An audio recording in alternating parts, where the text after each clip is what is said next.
I mean, I know you introduced bills even as recently as 5 years ago to enhance the Buy American approach from the federal government. Do you think that there's any hope of a Buy American bill kind of going again through Congress? Is that even something that's on the radar? Is it administrative? What do you see in that regard?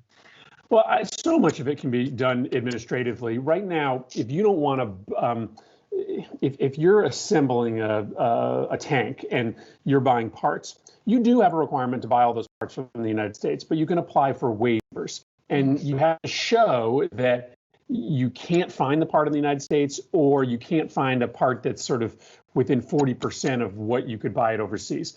Well, the administration, the president, the Department of Defense can be much stricter in how they give out those waivers. Sometimes they don't even check to see if the part actually can be made in the United States. So part of it is administrative, but then part of it is also legislative. I do have legislation that would cut down on the number of waivers.